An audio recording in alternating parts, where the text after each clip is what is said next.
Hey, hello there. Today I'm looking at the two meeting rooms question. The first one is 252 meeting rooms. So we got a bunch of different meetings, each have its own starting time and end time. So the input is a list of tuples. We want to determine if I can attend all of those meetings. So uh, since we are a good person, so if we decided to attend a meeting, we sit there for the entirety of it. Take notes, provide feedbacks, be a good person. So we have to sit there for the entirety.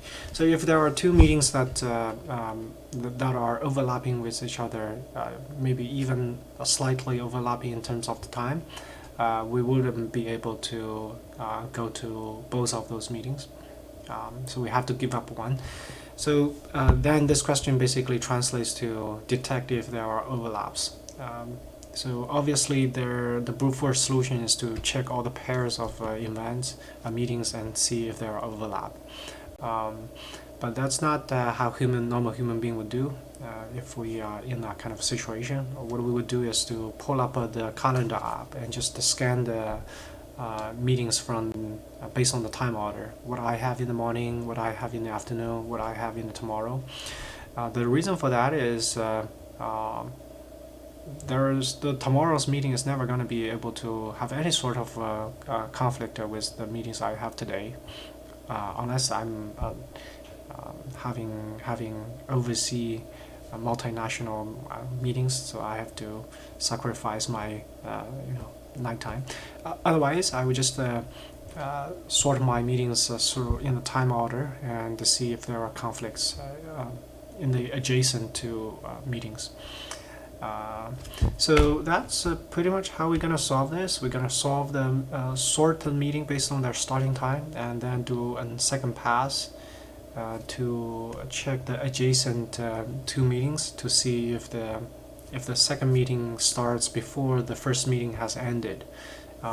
So that's the only possible overlaps if we sort all those meetings based on their starting time. So a sort and a linear second pass. So the time complexity is going to be dominated by the sorting part, which is going to be n log n. If we do in-place sort, it's going to be constant space. So let's code this thing up. It's a pretty simple question. So we're going to sort this from the beginning to the end, of course.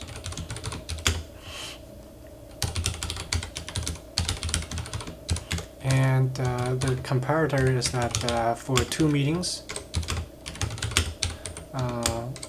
we're gonna sort by their starting time.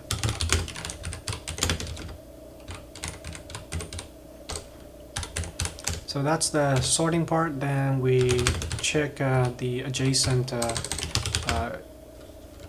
meetings.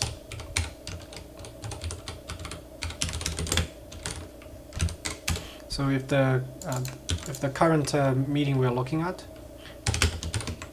has a starting time that's actually earlier than the previous meeting's ending time, that means we couldn't attend at least one of those, so we return false. Otherwise, we're just gonna update this previous meeting's end time to be this one. So we need to initialize this to be something really small. So this. If we don't early return inside this for loop, that means there is no conflicts. We can attend all of those meetings. So in the end, we return true. So that's for this question. So let's look at the second one, 253 meeting room 2. We still got a bunch of meetings. They all have their starting time and end time. But now our rule changes. We are no longer going to those meetings, but we sort of like a office manager. We try to have people to grab all those conference rooms they need to host their meetings. But we want to organize this in a way such that the number of room required is limited to the minimum as possible. Maybe we are charged by the number of meeting rooms we use every day. So for that incentives, we want to minimize the total number of rooms we used to satisfy all our employees' meeting requirements. So how we go about to do this? Just think of if you really are this kind of office manager person.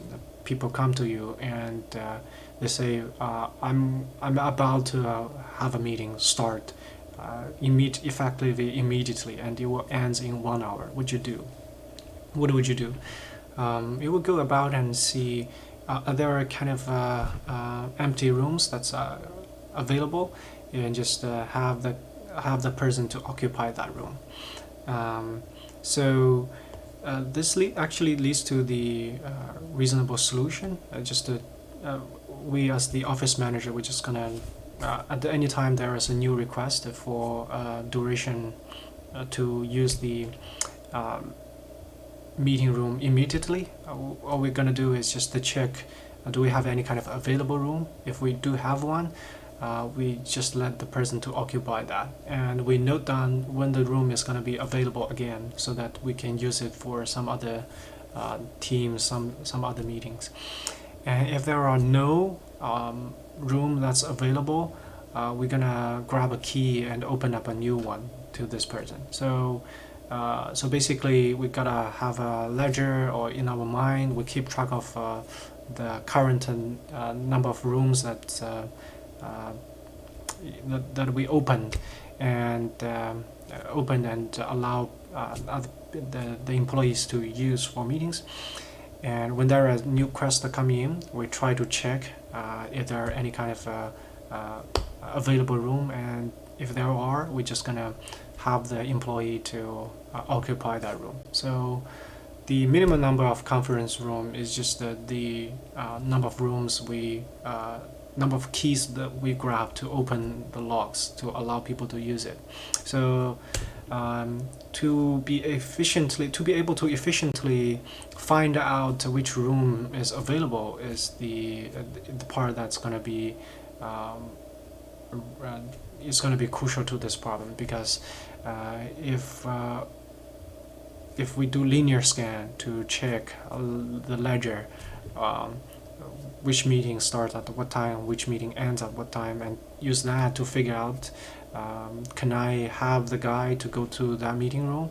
That's going to be a little bit wasty. So instead of doing that, we're going to use a priority queue. So the top element, the gatekeeper, can be the meeting room that's going to be it's going to be the earliest available meeting room. So all we need to do is to maintain that. Whenever there are new requests that come in, we're just going to check the new request starting time with the earliest available room. If the new request starting time is earlier than the earliest available rooms, so if that's the case, we'll definitely need to open up a new room. So that's how we solve this. Yeah, so it's just going to use a priority queue to keep track of the rooms based on their earliest available time, and we're going to process the request based on their sorted order of their starting time. Yeah, so that's pretty much it. The time complexity will be 2 multiplied by n log n. The reason being that we sort all those meetings based on their starting time, so that's n log n. And for the priority queue stuff, whenever there is a new request coming, we're gonna iterate over all those meetings. So it's n multiplied by something, and each time, if we do have to do some kind of insertion and on queue and dequeue for priority queue, the complexity is log n, so that's n log n, another n log n in the worst case. So two sorting, that's n log n, and the priority queue scanning through the meetings, iterating over all the meetings, and do the potential onQ DQ operation. That's another n log n. So the total time is 2 multiplied by n log n. For space, we at most keep track of the number of meetings in the priority queue. That's when, in the really unlucky case, all the meetings just happen at the same time and end at the same time. So they're all going to be occupying their own meeting room. So that's the case when we have linear in space. Yeah, so that's pretty much it. Yeah. So let's code this up. We're going to borrow this sorting part because this is the shared part from the prior question. And everything else happening is going to be different. Priority queue. So for C++, we have the type, the container type. We're using a vector of integers. The stuff that we put on the priority queue is only going to be the end time for the meetings, because the end time is the available time for the room again. It is the time that the room will be available again. So we're going to use the min queue, min priority queue. So the gatekeeper, the top, the front element on the priority queue is going to be the room that's going to be earliest available again. So if there are new meetings coming in, we just compare that thing. It's actually a little bit tricky, is that the priority queue here is by default it's a maximum, so the comparator is less. And it's implemented as maximum queue, maximum priority queue. So for that reason, if we want to have the C++ priority queue to be the min priority queue, we have to do a greater comparator. So that's pretty much the only tricky part here. Yeah. So then we're just gonna iterate over all those meeting requests, and what we're gonna do is to check: do we have a meeting room available, potentially available to us? So that's the priority queue is basically gonna be the meeting rooms that we grab the key and open to let it be available to the employee for today. So if it's totally empty, if it's not empty, meaning that we have already opened some room that's being prior occupied that can potentially be freed up, we're gonna check if this newly requested meeting's starting time it's equal to after the first available meeting room.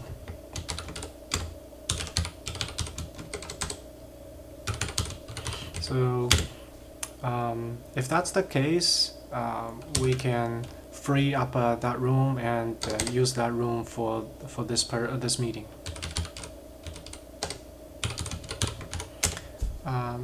Otherwise, we'll just so basically here we are saying that the meeting is gone. The first available room, we clear it up so that the new meeting can occupy that room.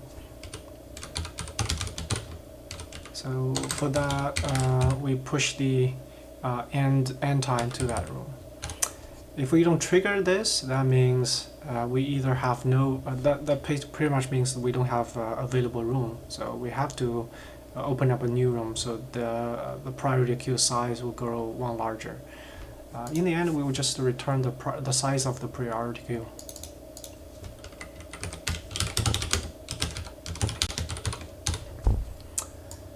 Yeah, so that's pretty much the question using priority queue. Let's see. Okay. What's the problem?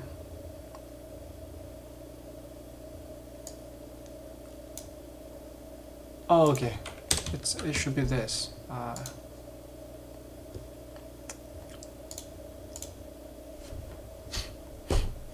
right. Yeah, very slow again. I'm not sure why. Yeah, the time complexity, as you can see here, the sort is n log n, and we iterate over all those meetings. In each iteration, we can potentially needs to do this pop and push. So both log n. So that's another n log n. So it's potentially 2 multiplied by n log n. The space is the size of the priority queue that can potentially be linear with respect to all the meeting numbers. So that's this question using priority queue. Right.